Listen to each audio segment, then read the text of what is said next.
What is up, everyone? Welcome back to another episode of the Tribe of Runners podcast. I'm your host, and today we have a very special guest, someone who just recently crushed the Across Florida 200-mile record, which was my record. And I have so many crazy, funny stories about the race for myself on my side of things, but then also encountering and watching Ashley go out there and crush it.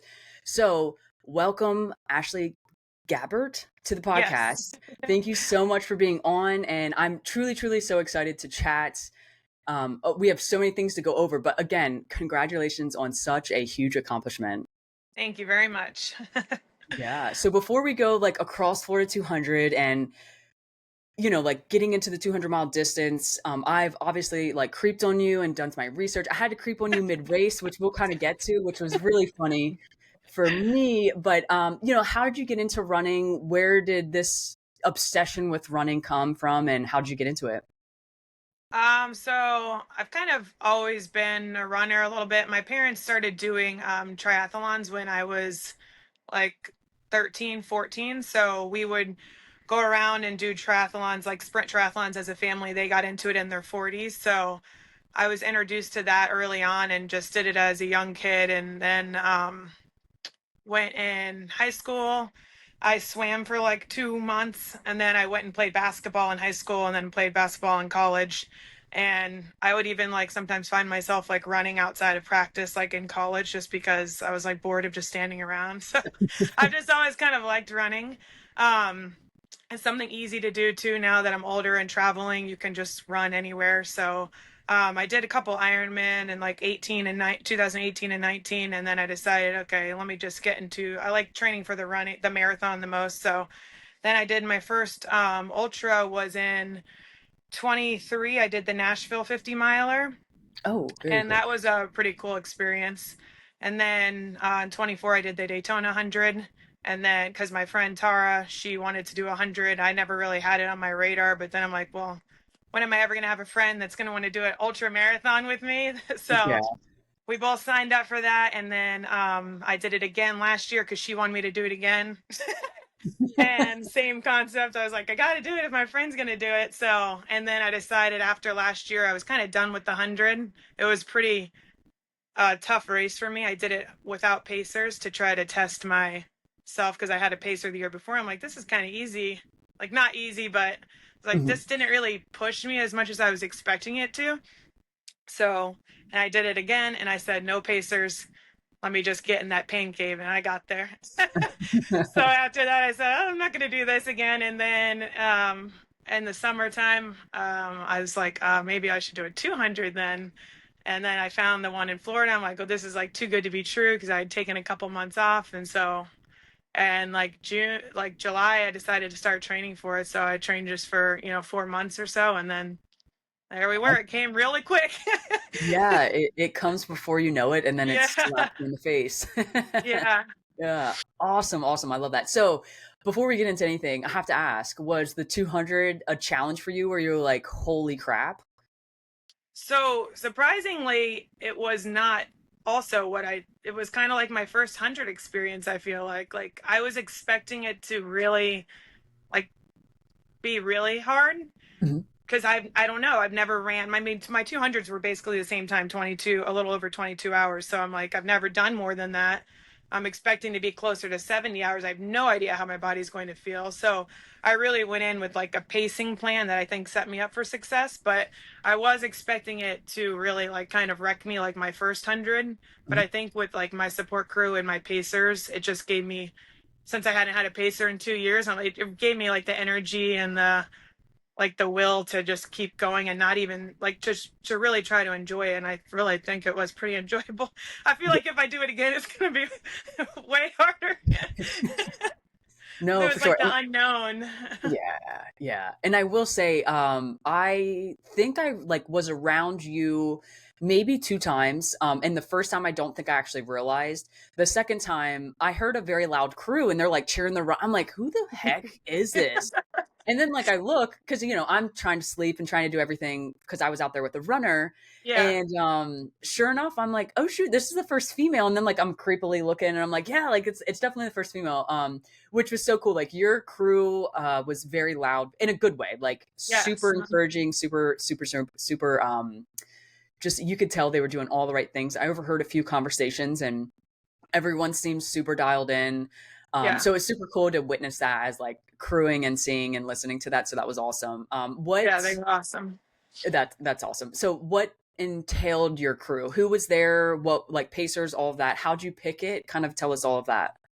So, and it was pretty cool because like my pacers, I feel like were like more excited on the lead up. We'd had like a group chat going, and I feel like they were like so stoked for me to try the 200 that they were like more excited than I was, and it kind of got me more excited as it went on, which is something I've really never had, like somebody more excited about a race than me.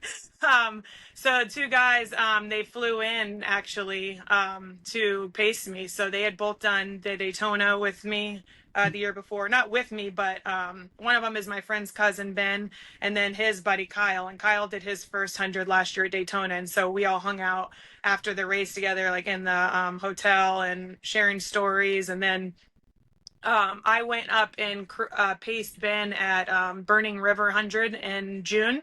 Mhm. And so we flew up there and I paced him the last 50 miles. And he's like, I'll pay it forward. You want to do? We were talking about the 200 after that race that weekend. And then they both kind of just jumped on board and they're like, we'll come to Florida for you because they're up in the Ohio area up there. And so they decided to fly in. So I'm like, okay, we got to do this right. If I have people flying in for me. So those two guys, they have both had hundreds under their belt. Um, and then my friend Tara and her husband came. Her husband more for moral support, bringing the vibes. And then Tara was able to pace me on the bike because she's nursing an injury with her knee. So she had two sections where she did the bike. And then my wife was my crew chief, Very cool. Maggie, and she's always, been my crew. And she was driving we rented a Sprinter van. And then one of our other friends, Caitlin, has also helped crew the last two Daytonas. So we had a pretty experienced crowd out there. For And sure. then my mom, I had planned when I decided to do this to ask my mom to pace me the last 22 miles because I knew it was on the road. She's not a runner anymore because knee issues, but um, she does the Peloton every day and she's a walker. So I'm like, I know for sure I will not be running at that, like I thought in my head. So you can definitely walk with me at like, a 15 to a 25-minute mile pace. So I had her fly in from Colorado to do that last section with me because I thought if I have her come in, then if I at any point during the race I felt like I was going to quit, like I wouldn't let her down, by flying in for me to do the last leg. So that was kind of my mentality of having her come to do the last portion. So we had a nice little crew there. Heck yeah. Lots of support. They were awesome. Yeah, that's Definitely a awesome. game changer. Yeah, yeah, yeah. And it sounds like everyone had their role and everyone knew what they were doing and how they were doing it, which is Yes. really cool. Yes. Very cool. And so with your pacers, did the two guys start first and then, or how that go Yes. through? So they flew in Wednesday, and I knew I wasn't going to need them until about Wednesday at like 10 to midnight. So we had like a little crew meeting like a week before on the phone, a little Zoom call, and we all talked about it. And so they switched off. One of the guys went first, and then they just switched off the legs until the longest, the 26-mile section. I think that was like the Highway to Hell, where Mhm. Tara came in on the bike for that long section. So that helped where somebody didn't have to just go out and run a marathon. And then just basically every other they would switch until the end. So they all did like 2 to 3 legs basically. Very cool. Very cool. That's awesome. Yeah. And it sounds like you have everything dialed in, which I swear can make or break a race. And it Yeah. obviously proves that like your team had it all set up to, put you in the most successful possible position ever. Yes. Yeah, we were definitely pretty organized, I think. Which is like that takes away, I think, like all like I don't really get nervous before races because I feel like if you plan ahead and you have everything, I mean, I even like did a nice little pacing chart for them, which is the first time doing that. I heard about it on the Everyday Ultra with Joe, and he like a couple months ago he was saying it's like ultrapacer.com or something Mhm. like that. And I did that, and it was like surprisingly like spot on almost until the last like section of arrival time to an aid station. It was crazy. So we tried to be very prepared so that no surprises, and because this was new for all of us, obviously nobody going this long with the sleeping schedule and everything, so felt like everyone was on the same page, so it made it pretty smooth. Yeah, for sure. And I saw your post and you put up the pacer chart you had, and it was like spot on. So Yeah. it's super, super cool. And that's like, I'm not gonna say one in a million, but that's very rare. No, So that it, is very rare. I was not I saw, expecting that. I know, oops, I saw it and was like, oh my gosh, I've never seen anyone have such a spot on pacer chart to the finish, which is Yeah, incredible. So it really does show like how spot on you were in the sense of being prepared, having your crew and pacers all set up, and just being yeah, ready. And being organized is so important. And it sounds like everybody was and is. With your two crew, your wife being one and your friend being the other, is like one's crew, you mentioned like crew chief, and the other one's more just yeah. like a helper in that aspect. Yeah, Maggie, I mean, she's like kind of like a natural leader, I would say, and she knows me the best. I mean, we've known each other since we were 18 years old, so she pretty Very cool. much knows what I need and want and all my, gear and stuff. And we rented a little Sprinter van, so that was new for us. We typically just do it out of an SUV, but I knew if I wanted to sleep, I wanted a bed. I didn't really want to try the like what you did, sleeping in the front of the car, which I can do. I'm a pretty good sleeper, but I'm like, this would be a lot more comfortable For sure. if I could take a shower and lay in a bed. So it was really tight in the van. So it was kind of just me and Maggie because I'd have to strip down, and then like there was no room for anybody else to be in there. So a lot of time it was just me and her in the van trying to maneuver around each other in a tight quarter. Oh yeah. But yeah, she definitely, took the lead, and I mean, figuring out the nutrition, they work together on that, and just, a helping hand, someone to keep you company, and then organizing the van. And yeah, so she was thinking about doing it by herself for once, but and then she's like, no, after after we did Burning River, she's like, it would be nice to still have another set of hands, because we just didn't know how tight it was going to be in the van. But it's good to have, a couple people with the sleep deprivation and just keep you company and have them. I wanted them to be enjoy, like, have a good time too. Oh yeah. Yeah. And it is. Comfortable. Yeah, it's a crazy thing to do, and it's especially for like the first distance and the first unknown, like Yeah, you don't know how much sleep you're going to get as a crew, and not to mention as a runner too. And it just might be nice to have more than one person. So it's awesome that you right. guys had everyone lined up and set up, and I assume you had other cars too that were kind of transitioning back and forth. Yeah, the guys rented a vehicle when they flew into the Daytona airport, and then Tara and Austin had another vehicle too. So we had three vehicles. So it was a lot of logistics. And I mean, everyone also for this race, it starts on Wednesday. So to have everybody, take off work and fly down. And I mean, it's like big sacrifices from everybody. So it was a lot of logistics, but everyone handled it. I mean, they were just all so supportive and excited about it from the beginning. So it was cool. Yeah, no, that's awesome. And what a amazing like setup. Like you mentioned before, having everyone be so excited, like that's incredible. Yeah. It's such a Yeah. breath of fresh air. Like didn't seem Yes. stressful by any means, which is awesome. Right. Always a good sign. Um, and then let's talk like going into the start of it. So how was it getting funny enough, and I will get to this in a little bit. I told Ashley like I had a surprise about like the first actual encounter I saw you, which I will get to, I promise. But you live in Sarasota. I live in Yes. Sarasota. Funny Yeah. enough, super, super crazy. But did you rent something closer up to where you were? Was or not rent, but like did you get a Airbnb or something up there, or did you drive up the morning of? So I did what you did. So that was when I kind of was like, I wonder if you live next to me. When I listened to your podcast, you're like, I had like a 2.5 hour drive to the start and I tried to sleep. So that's exactly what I did. I took like a Mhm. couple tips from you when I listened to yours. And so we were thinking, where it started was like a really weird area in Florida, I think, Mhm. like to find a hotel. And I'm like, I don't want to go there, get a hotel and sleep somewhere else. And then I still have to drive 30 minutes to the start. So we decided to do that. We rented an outdoorsy. We rented a little Sprinter van in St. Pete. So the day before, we had to go pick that up and drive it back, and then load it up. And then we drove up that morning.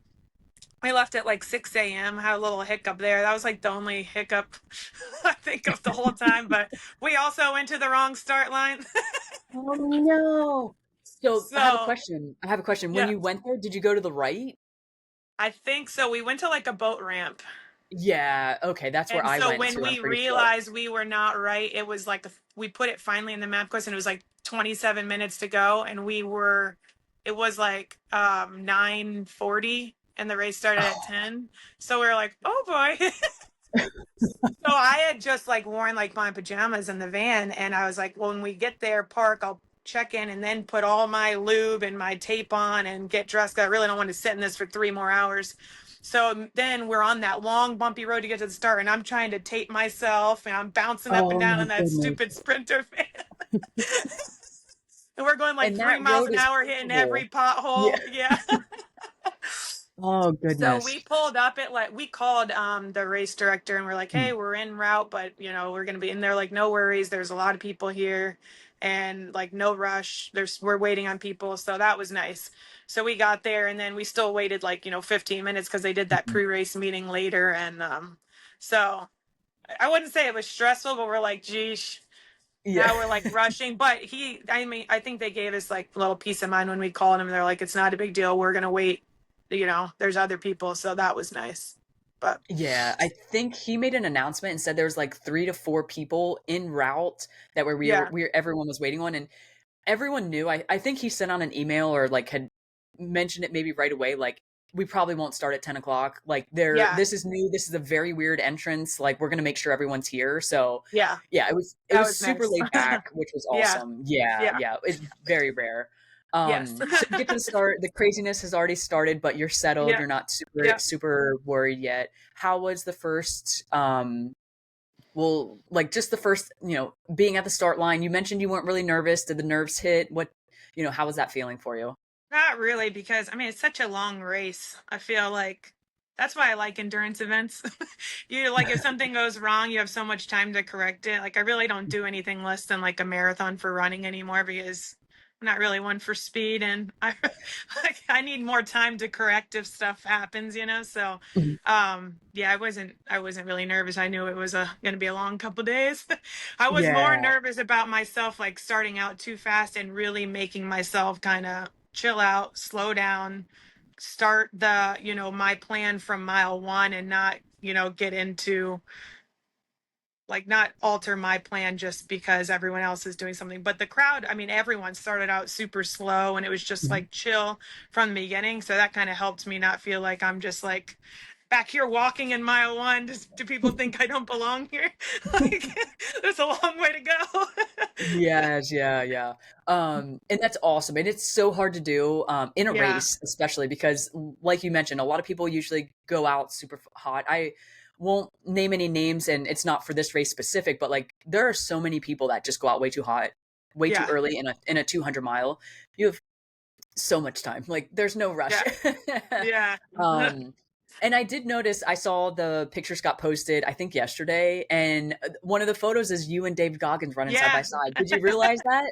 I did at the Yeah. time. I didn't know. I mean, I knew I was running like around him, but only for like a couple minutes. I didn't know we got a picture. There was a pretty cool picture. And my Yes. crew, the guys that came in, they really like him. They're a big fan, and they're like, "This is the coolest picture ever." I That's did super run cool. next to him a couple times. Him and his group, they went out a little faster. I would say a couple people I think were trying to hang with him, and then in the first like seven before we got to the canoes, people accidentally missed a turn where you had to kind of go around in the grass and people kept Mhm. going straight and he was a part of that, so they had to like come back and do the leg again. So then I was like with them right at the boats, so we were all in Oh, line together, but yeah, only because they missed a turn and had to backtrack. I did hear that was like everyone was talking about David, obviously, like, Yeah, no, I love the man. I think he's great. Yeah, he's a little crazy, but yeah, everyone's like, "Oh my gosh, David went off course," and I'm like he's gonna be fine. Like, it's yes, okay, yeah, like it's not the end of the world. But that was like the first topic we put into the Aid one, and everyone was talking about it. I was like, "Oh my goodness!" Like, already it's crazy, but yeah. um, Yeah, That's super everyone cool to was hear. definitely fanning over him, like at the canoes and stuff. I felt bad for him. I met the girl Charlotte out there, and we were at the boats together, and she's like, "I feel bad for him." Everyone's like, "Hey, Dave, what's up?" Like they know him. The poor guy was like, he wasn't really having anything to do with it. He was very quiet. Oh So yeah. I didn't say anything to him. I didn't want to add to the crowd. Oh yeah. I can only imagine. I won't share it here. I can tell you after, like off record or off air. But I actually like went up to him and talked to him. He made me Yeah, feel so bad. Made me feel so bad. I was like, I am so sorry. But like yeah, for all good reasons. And he is genuine, like a really, really nice guy. But like you mentioned, yes, he is bombarded by tons of people like me, fangirling the shit out of him. And yeah, he's just probably like, I just want to run 200 miles and be left alone. exactly. Yeah, Yeah, basically. yeah. Oh my goodness. So you get, you've gone through the boats. Tell us about that because I feel like that's a very not normal 200-mile thing. So Yeah. there's a point where you have to get on a canoe. So tell us about that. Yes. So when I got there, since that group missed it and then they came up, they were like sprinting past me to get to it. I think they knew like exactly where it was. So I was like maybe eighth or 10th in line, and I saw like it's going to take a little bit because they had to canoe over there. Only three people per the boat, and then it's only like maybe 200 yards or so. But you have one guy paddling it with just two canoes, and then you have to walk in like this muddy sand to get in, and then you feel like you're going to tip because everyone's just all willy-nilly. I was like, please do not let me fall in this water right now. That was my main concern. And I also didn't want my shoes all wet because it was like Mhm. mile 7. So, but yeah, we just waited. And I mean, they were going as fast as they could. It's just we had to pile up. There was probably, when I finally got in the boat, there was like 20 people behind me. So Oh I my think my timing goodness. was decent, but yeah. But I had already kind of planned that I was going to probably wait there about 10 minutes or so. So it was fine. We were just chilling. It was only at, I think at like mile 7.5 though, so you really weren't ready for a rest yet. It would have been nice if it was a little later. Yeah, that's so early. Yeah. And so I'm assuming I was actually talking to my runner. So my runner's Kirk Blevins. And when I did it, I had to jump a fence and like run through someone's backyard, kind of like Yeah. random side street. I'm assuming that was taken out and you guys took the boat and Yeah. then did a certain, like a little bit of a different section, which is good because it was so sketchy what I had to do. Yeah. But it's super cool and it's just different. I heard a lot of complaints, but also a lot of people are like, dude, it was just like, it was what it was. We had to do it and it's fine. Yeah. Everyone had to do it. So that was obviously like the main point. Right. Yeah. Yeah. Yeah. And I think, I mean, it was so early on, like another just example of, I mean, it's not going to make or break you. I mean, there's 3 days left. Yeah. Oh, yeah. Yeah. If this ruins your race, you had a lot of, Yeah. oh, yeah, that's crazy. But Yeah. super cool. So you It get was it cool. Yeah. to, yeah, yeah. You get to, first aid. How was it there? Obviously the vibes were high. Your crew was rocking and rolling. So how was that for Yeah. you? Yeah, that was just planned for like, 10 minutes to kind of just get more, just refill my bladder and my two flasks and went to the bathroom, and that was pretty much it. That was the quickest aid of Yeah. the whole race. Makes sense. Makes sense. Yeah. Um, and that was at the boat ramp. I can't think of. Yes. Yep. Yeah. And I do believe I was there with Joe. So Joe was with me for the first two aid stations, I believe, and then he had to go catch his flight to go home. Okay. And I remember him and I like, oh, that's the first female. There's another female. There was a lot of females up in the front at first. And Yeah, I it. don't think I was first there. I never even knew I was first female until there was like fo- I think like or 50 miles left in the race. I had no Oh, idea. Nobody okay. told me anything. That's good. That's And good. That's I had good. never looked at the tracker or anything. And so yeah, I had no idea. And then randomly we would see like these two ladies in front of us because I took a lot of time at the aid stations, I think, compared to other people. Mhm. And then randomly I would see like two women at like two different times in front. I was like, I've never seen these ladies in the race before. How did they get in front of us? So then I just realized I was probably just taking longer at aid stations. But so I never knew. I just always thought I was just, I have no idea what I thought. I never thought I Yeah. was first though. You were just running. You didn't know what was going on. Yeah, yeah, yeah, Yeah. Yeah, and yeah. I can't remember exactly, honestly, like, I feel like the first day was such a blur because, like, there's Yeah, so much excitement going on. But there was a lot of females at the front, and I remember Yeah. thinking like, "Oh, this is going to be a battle." But then, disclaimer: you blew it out the water, so I'm pretty sure there wasn't a close female by you. I think she was a couple hours behind, right? Yeah, we were so when my crew finally told me like, "Hey, you got to get in and out of this aid station quick." It was like the second to last aid station. They're like, "You got to go quick. There's a lady on your tail." I'm like, "What?" They're like, "You're first place female." I was like, "Wow, well that would be nice to know." But so we try to get quick in and out of there, and because she was only like maybe 45 minutes behind me at that point, and that was still like about 50 miles left. So I was like, that did give me some motivation. I was like, oh, okay, well then this is kind of a race. That's fun. I never Yeah. really thought of it as a race before. I was just trying to beat my goal time. I had never did I ever think that I would be first female. I mean, I just never it never even crossed my mind until literally that point. Um, so that kind of made it a race for me. That gave me a little juice to kind of do a little bit more running in that section. That was like 24 miles before the last aid station, and I was in the middle of the day. That's when we went through Palatka and everything. But and then I think she ended up sleeping towards the end, so she didn't end up getting second. Somebody else did that I had seen, and like the last time I had seen her, Melissa was at like mile 21, and I think Oh she just was wow. really consistent throughout the whole thing. She's very seasoned runner, and I think she was about 3 hours behind me total time. So she picked it up. I slowed down a lot the last marathon. I had a little foot thing going on, and I could barely walk, so I was really not going fast. Yeah. And it's hard in 200s of like the just the unknown towards the end because Yeah. it is literally the unknown. But you Yep. did amazing, obviously, and it Thank was you. so cool. I do remember seeing like towards the end, like creeping and being like, oh my gosh, like they're getting closer. Like the two females are getting closer, and then Yeah. honestly. I think I was at the 88 store aid. I did record like a video that I'm gonna put up on YouTube later, but I knew you were in first, and I was like, I don't know why. Oh, actually, I do know why because I creeped on you, and then I found out a little bit more about you. But I was like, I am cheering for Ashley. Like, I don't know who that other girl is. I don't even know Ashley, but Ashley better win this thing. And Thank you. and so I guess I'll tell my story. I think it Okay. was.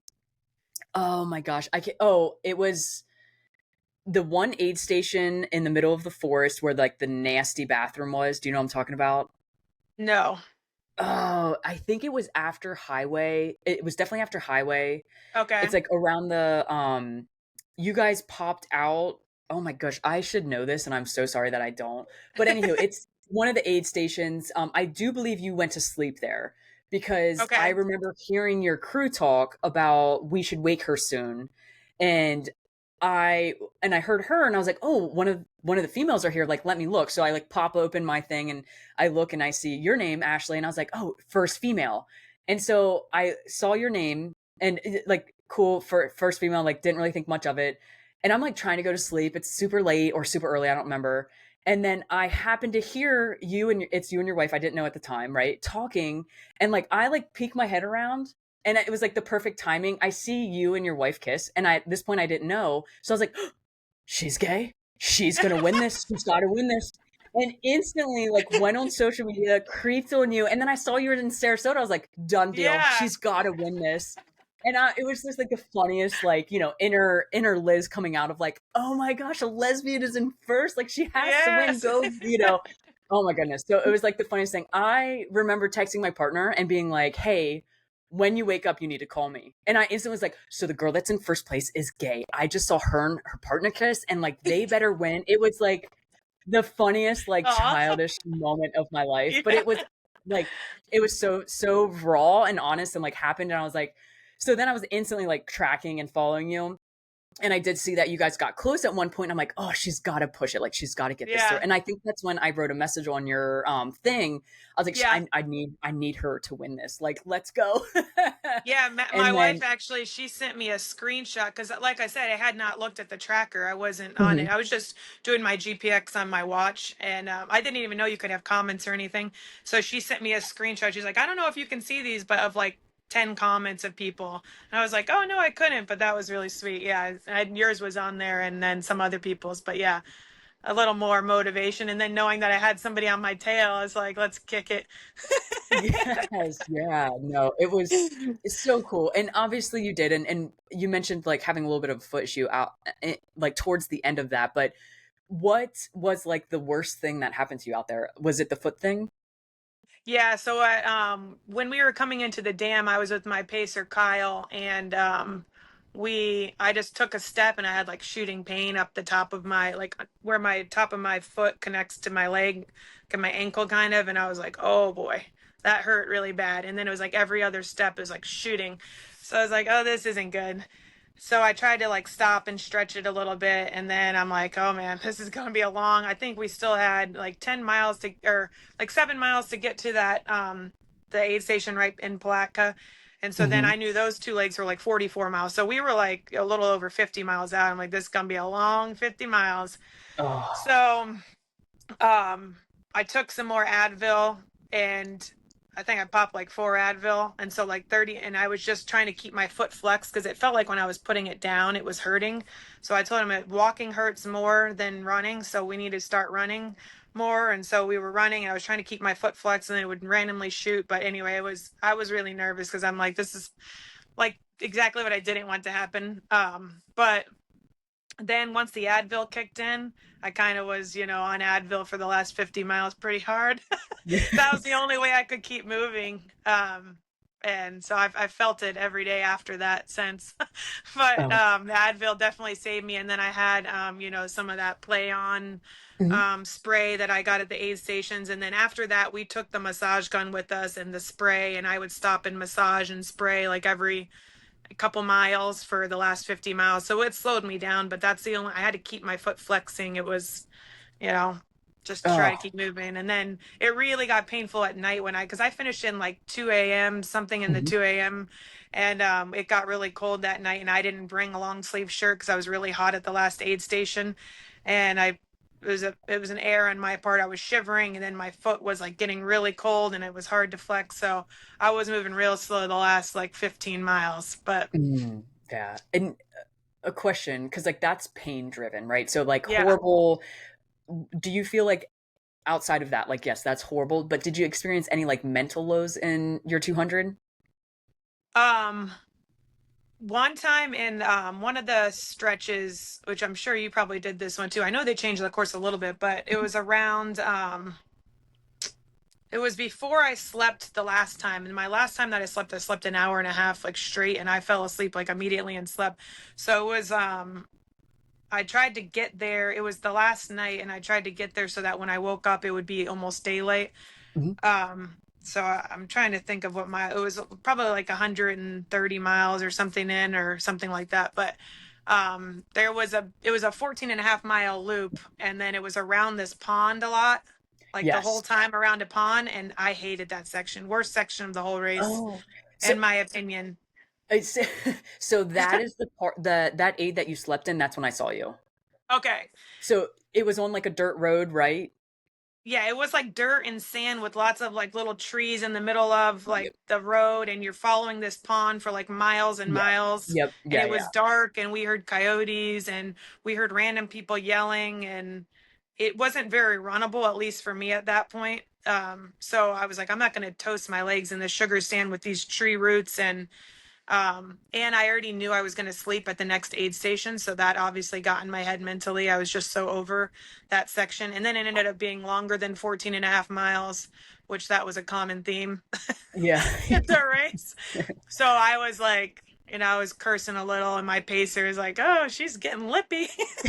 I would say that was a low point because I just wanted to get in the bed and sleep and just be over that section. And then at the end, the last like 10, 12 miles were a low section as well, just because my foot hurt so bad. And um, I tried to, get over it mentally, but I was just, It's not if easy. I could just walk, it would have been fine.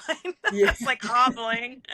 Oh, no, yeah. And so you kind of mentioned this too, and I wanna dive into it. How well, that's awesome. Like, the fact that you could get through all of that, it mentally is really, really good, especially the injury, like, so, so, so hard. But I completely understand being in an area and hating life and being like, "I just wanna be through this," Yeah.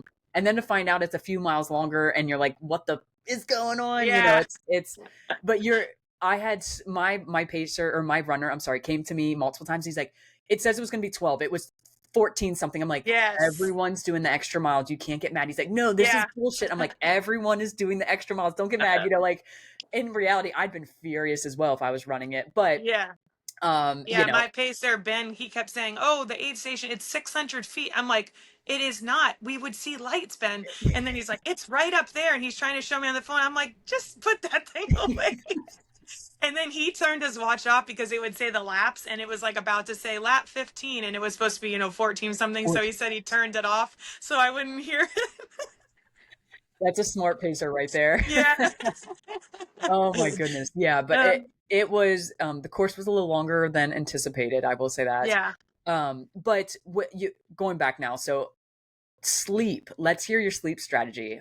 Did you execute what you thought you were going to do, or did you do a little more, a little less? How'd that work? Well, from listening to everybody, like I tried to really research on the podcast during my long runs in the last couple months, and I tried to find like just get tips from everybody. And the one thing that I realized was like, if you have a sleep schedule, it's probably not going to happen. So I didn't put too much pressure on having a schedule for it because I really had no idea. So my first sleep, I was not anticipating it happening, but I was running with another guy I met out there, Vinny, and we were having a great time running, from section. I think we did 3 to 4 and 4 to 5 together through the woods, and we were helping each other navigate and in the Florida Trail. And he was like, I think I'm gonna try to sleep at this aid station. It was like the mile where you could pick up a pacer, so like mile 55 or something. Mhm. And I was thinking, well, that's a little early for me. I was thinking about doing it at like mile 76 before the 26-mile leg. But then he was starting to talk about, he's like, I think I'd like to, warm up, take a sleep break, and then, get back at it. And I was like, well, that might be smart for you. And then it just got in my head and I was thinking about it. And then I got really tired. I'm like, it's only 9 p.m., but I think it just got in my head because he was talking about sleep. So I went to the aid station and I was like, I think I need to lay down. So I said, just put the alarm for 20 minutes. And I kind of wiped myself off, laid in the bed. And then they left me alone in the van. And I was like shivering, but I had no way to communicate with anybody. So I slept like 1 minute, I think. And then I just got up and went back at it. And then I did end up sleeping at that 78-mile or 80-mile right before that long section. And I did, we set the alarm for an hour and I slept about 20 minutes, I think. Mhm. And then the next time for the next night, I slept an hour and a half and I slept that whole time. So I think I slept just under 2 hours total, but Wow. it worked out well. I mean, I probably didn't even need to, I know for sure the first time I probably didn't need to lay down, but it was only 20 minutes. So I think I still woke up feeling a lot better mentally. And then the second time I was tired, but I just couldn't really go to sleep. And then the last time I definitely needed it. So I think it worked out fine for me. I think if I did another one at that distance, I'd probably do the same thing or just kind of feel it out. We did have a strategy the third time because since there was so little daylight out there, just with the time change and everything, Mhm. the first time I slept that hour, which was only 20 minutes, I woke up and it was light and I was like, we wasted too much of daylight because it was kind of hard to navigate at night. So we decided the next night we'll wake up like right before it turns daylight. So I'd get the full day of sunlight. So that worked out well. We timed that pretty good Oh, that's just to help awesome. with And it's navigating on the watch and stuff. yeah, and it is so tricky just being like sleep is so different for everyone. You know what I mean? Yes. Like I look at some people like I'm good friends with Killian Korth, and he's Mhm. like literally will not sleep unless like he is about to fall over. And then I have other people that like, no, I'm going to sleep for an hour and a half. Like it does me good. And it's so hit or miss, and no one knows until you go out there and try it, you know? Right. So it's Yeah, crazy, that's but how I felt. Yeah. I yeah. didn't And want to get to the point of it like affecting my mental game. And I mhm, know they say like if you wait too long and then you're in the middle of a leg, they were such long stretches at the end. I didn't want to put myself where I like walked out of an aid station and 2 miles later I was tired and then I'm sleeping in dirt. So I was pretty adamant about trying to sleep in the bed that we rented, our mhm, $2,000 bed. yeah. So that I think it worked out well, yeah. But I I didn't want to get delirious and I didn't want to get mentally down. And I know that they say if you wait too long, those things can happen. So I was trying to just avoid that really. Oh, for sure. So did you hallucinate at all? Just in that one section, that 14 or 15-mile section around that pond, I saw a lady holding a baby next to the water. So we Oh, looked that up and saw if there was an accident there, but yeah. couldn't really find anything. But not during the race, but after. But yeah, I saw that and I was like, Ben, look, she's right there. Because we heard people screaming, so I think it just got in my head that there was going to be someone right there. Because it was like a marsh and there was like that really high grass. Yep, It was yep. freaky. And then I thought a dog was chasing me in there. I think because I was just nervous about that Palatka section, listening to all you guys' stories about those dogs. Yeah. So I always had it on my mind, like, when is this damn dog section going to happen? So I kept looking back in the woods, like with my spotlight, like looking for the dog. And then we heard the coyotes. So I think that got in my Mm. head. But that was really it. Everything was good. I mean, I hallucinated more, I feel like, in Daytona 100 just when I was by myself on A1A with, the breeze and just thinking you see things in the wood, like in the trees. Yeah. I can only imagine. But I mean, that shows a lot. I swear, a lot of people will hallucinate just due to like poor upkeep on you as a body. You know what I mean? So Yeah. like if, Yes. it's nutrition, hydration, who knows, sleep even, I've Yeah. heard from a good friend of mine that says a lot of times it's your eyes that get really tired. So like it's the eyes playing the trick on the mind. So if you can just Yes. Yeah. like rest your eyes, and I'm like, that is genius. But I think that's just like, maybe a one of one too. So it doesn't always happen for everyone Right. like that. Yeah. No, and I think my fueling was like spot on the whole race, which was really nice because that I always get nervous about that. You never know how your body's going to handle all the different things during such a long time. So that I think helped my mental too because I had a little bout of nausea at like mile 56. Mhm. But then I didn't get it the next 2 days and I never had like any gut issues or anything. So I was really, really thankful for that. That's awesome. And since we're on the topic, how did nutrition go for you? Like, what was your plan?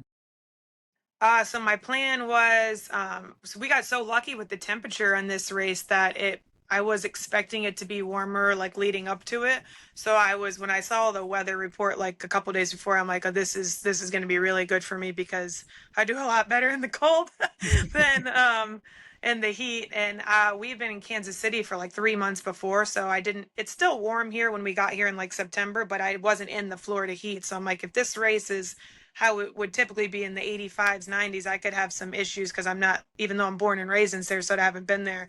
So I really liked that weather report. That gave me a little boost of confidence. But I did, my plan was like during the day to do about, I do about 50 to 55 grams of carbs an hour and then about 600 milligrams of sodium and then about 40 ounces of water mixed Okay. with things. So I did a mix of Tailwind, Never Second gels, Precision gels, and salt tabs, and then Tailwind electrolytes. And that was pretty much what I did. I do think at that mile 56, that's the exact mile 56 to 58 in both my hundreds where I've got nauseous too. And it happened again. I was like, gosh darn it, how does this happen at the exact same time? And I Yeah. think this in the next couple months, I think I really want to do a sodium test on myself because I do think that's been causing the nausea maybe, but I don't know. I can't figure out any other reason. So I did my wife gave me a couple little caffeine things when I left after that happened, and then I think that helped too because I didn't really want to take in caffeine until like 12 hours or so. So I Mhm. think that helped. The nausea is not really nausea like puking nausea, but just like the head hurts. I feel off, like it's making my body, like it's just making my mental game weaken, kind of thing. Just Mhm. not comfortable.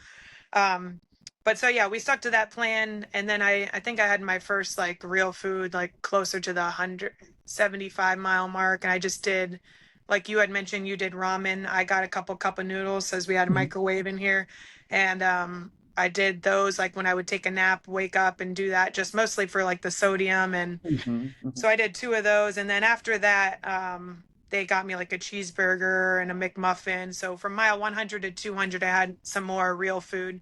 And I Mhm. was moving like relatively slow the last, half of the race compared to the first. So I didn't have any gut issues as far as like digesting the food because I was, my average like moving pace, I think when I looked at it was like around 15 minutes, 15-minute mile or so, a little over that if you take out like the idle time. Mhm. So, and I did run walk from mile zero, and that was like, that's a game changer for me now that I started training with that a couple months ago, and that's changed my whole perspective on running long distance.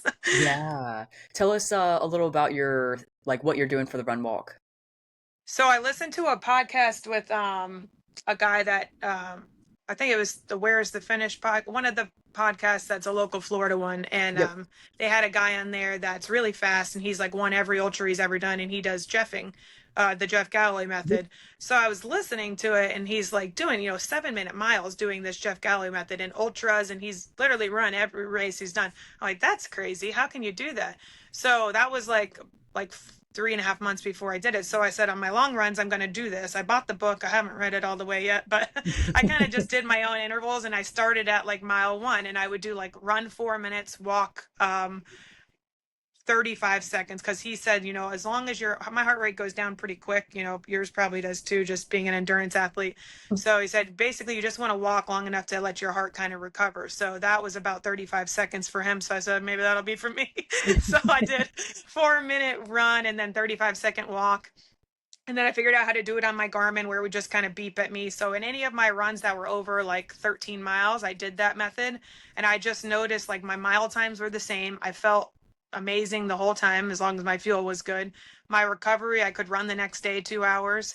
And I was still, I train in like the 10-minute to 30-minute mile, and I was still maintaining that, and I felt way better. And so I said, well, this is probably the method for me. So Yeah, that's awesome. I did 2 marathons, like races, as a lead up to just for a training run, so I didn't have to carry all my fuel around myself. And I did it in both of those, and I wasn't pushing the pace at all, and I got like 4:15 on the first one and then 4:20 on the second one. I'm like, well, if I can do this and I can feel like this, and my legs are not sore the next day, and it's more enjoyable, then this is probably the method for me. So Heck yeah. that's what I've done now, and that's what I did pretty much the whole race. Not as structured after like mile 85, which I kind of knew was going to happen, but I started off in the race at I did 4 minutes and 35 second, 4 minutes run, 35-second walk. Mhm. And then kind of as the miles went on, once I got my pace around mile 55, I said, let's do more of like a 3:30. And we kind of just kind of played around with it from there, but consistently doing run, walk, never really. I told them in our meeting, unless I can walk a 15-minute mile pace, don't let me walk for, miles and miles and miles at a time. Just keep me, shuffling in the middle. So that's kind of what our plan was. But Heck yeah, yeah, I that's think I think that's the only way my body was able to do what it did, because just incorporating that from the beginning. Because my hundreds, I would run like the first 55 miles straight at like, the 10:30, but then I kind of blew my legs out, I think, or just mentally I was over it and it was hot. So I said, I'm not going to do that this race, keep myself honest and do the run walk. And I think it helped me for sure. Heck yeah. No, that's awesome. And I know a lot of people use that method and they speak very, very highly of it. And everyone has their own like twist or how they do it, but Yeah. that's super cool. And I love that you did that. And it'll be interesting to see how it proceeds to help you in the future and all your other races. Yeah. And I'm sure you'll have new tweaks and new things that you'll try, but I would love Yeah. to hear how it goes out when you do 100 for one. Cause That's I'm, what I want to do next, 100, and do that and start from the beginning and see what I can do. I think I could probably shave off a couple hours. That's my heck guess, yeah. just based on how I feel doing it. Yeah, that's awesome. That's incredible. So do you have another race planned or in the back of your mind planned yet? Or are you still like, I'm I fucking was done running? No, so I'm not burnt out because I only really trained for like 4 months. So I feel like I've really never got like, and I do a pretty conservative training approach. I don't, my peak weeks were 65 miles a week for, those 3 weeks. I never did more than that. Um, and my other weeks were, I kind of try to do like more time on the feet than Mhm, the mileage. I remember I listened to one of Joe's podcasts, and he was saying, for a 200 mile, you should be around 11 hours a week at the bottom of the scale. And mhm, that's kind of like where I peaked at, was like 11 to 12 hours, but that's including walking. I did a lot of walking, mhm. just speed walking. I would walk like the first mile and then do my run and then walk 2 miles afterwards. And I try to do like about 2 to 3 miles of walking, like 4 to 5 times a week, and in addition to my running. So that's included in the 65 miles, but that helped me a lot because I knew how much I was going to be walking just in general, and then just getting the legs, ready to do that. I have pretty long legs. I'm 6 foot tall, so I can huff it on the walk. I can do like a 13:45 minute mile just walking if I'm Yeah. fresh. So I just love training that. the hips and the glutes and the muscles, that way. Yeah, I thought like my 15-minute mile walk was fast, but you got me beat there. That's awesome. That's when I'm fresh, but yeah. Oh yeah, and I tell people all the time like it's a superpower. Like I have long legs. I'm not the tallest person, but my long legs can move, and that's like Yes. it's a superpower as a runner. Yeah. It Oh, helps. super cool. But do you mentioned you're not burnt out? So do you have a race or a 100 mile or what's Yeah, next? I was thinking, well, let's just not waste the training and keep going. And I was looking at I have a friend doing the long haul, and Mm, that's in Florida in January, in like 2 months, less than 2 months. But I just saw yesterday it sold out, so maybe it it wasn't meant is. to be. It is. Oh, good. What race is that? Well, I saw another one. I haven't signed up or anything. I have to wait and see how my foot heals. But maybe there's one in Florida again at the end of January. That I think it's called the Forgotten Florida in Oh, yes, yes, Christmas, yes. Florida. So I Yep. have that kind of on my radar if I can start, running again next week. But if not, I'm not going to push it, and I'll try to. I was thinking maybe the Keys in May. Um, Oh, the keys. yeah, that's a hot one. That's a hot one. Yeah. Yeah, But that could be a fast one. So yeah, yeah. yeah. And This was my I first trail like long one because the 200s I've done oh are all road. So it was more enjoyable being on the trails and road, switching it up. yeah. So I've ran Forgotten 50 and I had a Okay. buddy that ran Forgotten 100 and it's a gorgeous race. Yeah, I've that's only what I ran the heard. first 50 obviously and it is gorgeous. It is a really really pretty race. The only thing that he said about the back end of it is it's you run like out and then you do like a spider web where you like hit one aid station so it's like a leg, a leg, a leg and you go back to the one aid station a lot. He Okay. said that was horrible. He's like, listen, the course is great, but like going back to that aid station, I'm going to punch everybody and anything because like like just going back into it Just sucked. the same thing. Um, Yeah, yeah. yeah, but it's a super cool course. And it's yeah, it's a lot of fun. The Keys is just really hot. Oh my I goodness, if you don't know. like the heat, that's brave of you.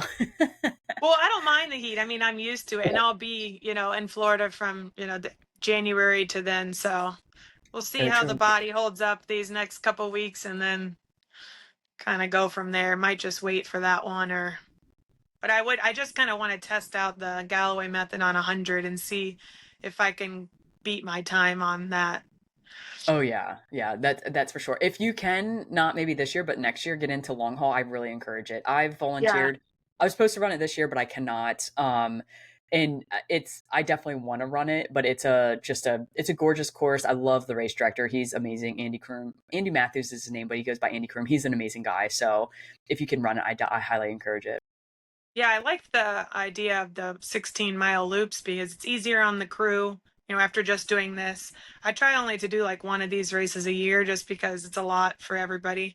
But I'm like, that one, we could just set up shop and Oh yeah. just sit in the RV. Oh yeah, it's an easy talking, like bribing people to do it too. Like Yeah. you don't have to do much; you just sit in one spot. Yeah. Yeah, very cool, very cool. And again, super amazing job. If you had to give advice to anyone doing their first 200-mile race, what would you say to that person to try to help encourage them to finish it strong, and to give their best effort? I would say definitely, have your crew and pacers dialed in like we talked about. Mine were, top notch. Hard to compare probably. I mean, just such a like positive energy. People knew, what they had to do. Um, they were all experienced. So that part is definite. You have to have people that are excited for you and happy. And then having the pacers, I think, helps a lot. And then I would say just a lot more walking and training. I think it's underrated. I'm definitely hashtag Jeffing. I think Jeffing if it's something somebody is willing to do. I mean, I've been running, I'm 39 years old. I've been running for, most of my life, and I had never really believed that you could keep the same pace by run walking.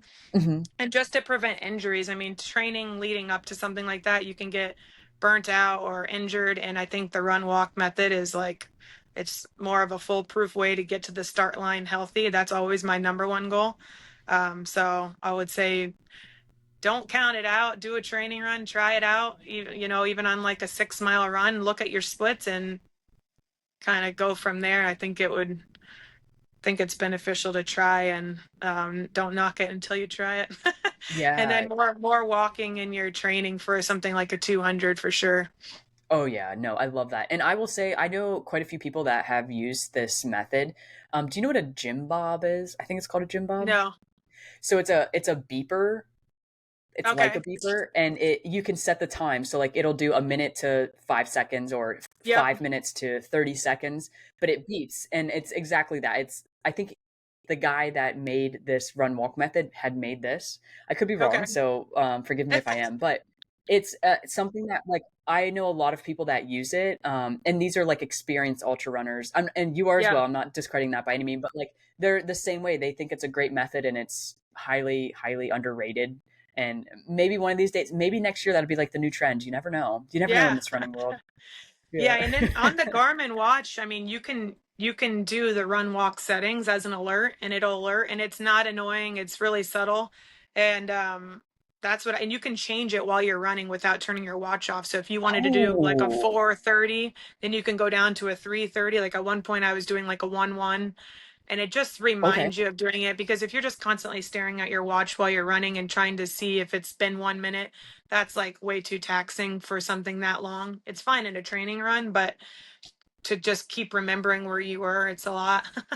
And then you Oh, can yeah. scroll through on the Garmin, and when you're running and not looking at like the mileage part, you can just look at it. It'll say like run, 4 minutes, and it'll count down for you. So it gives you something else to Mhm. think about than, your mileage or when the next aid station is. And um, so it is really easy on the Garmin to set and turn on and off while you're racing. So I thought that was cool. Yeah, I'll have to look into that. I didn't know Yeah. the garments could do that, and it to be Yeah. so easily interchanged. That's awesome. Yes. Yeah. Heck, very cool. Well, thank Yeah. you so much, Ashley, for being on the Yes. podcast Thank and you. for going out there and crushing this. It is it's so funny. I don't remember who it was, but someone I commented and like congratulated you, and someone was like, "Hey, I think we saw that you commented," and I was like, "Yeah, like female power all the fucking way." Like I Yes. I am agree. not someone that's like I don't like. Yeah, cool. I had a record, but at the end of the day, like it needs to be beaten. I want it to be beaten because no offense on anything, I don't think I'm anything special. You know what I mean? Like it needs to get beaten Same and here. it continue to grow Yeah. and the Exactly. Yeah. females need to be way better, so girl power all the way is what I always say. Yeah. Oh But yeah. No, I my record won't last another year either. I mean, it's definitely beatable. Like you said, I mean, I remember you saying that on yours, like someone needs to go beat it. I can't even imagine. I mean, yours, I think is like, it's more tough when you're not in a race because you like don't have as much like, I don't know. I enjoy the racing aspect. I'm competitive, but not really in these like that. In my general life, I'm pretty Mhm. competitive, but I mostly compete against myself. Like if I do a marathon, I want to beat my time that I did last, or if I did 100, I want to beat my time. I'm just trying to beat myself. But I think like it's definitely, even the 64 hours is definitely beatable. I mean, and I remember you had a runner that you were going to coach, and I was looking for her out there, and then I guess she didn't end up doing it. But you were like, you wanted to coach her to beat your record. I thought that was cool.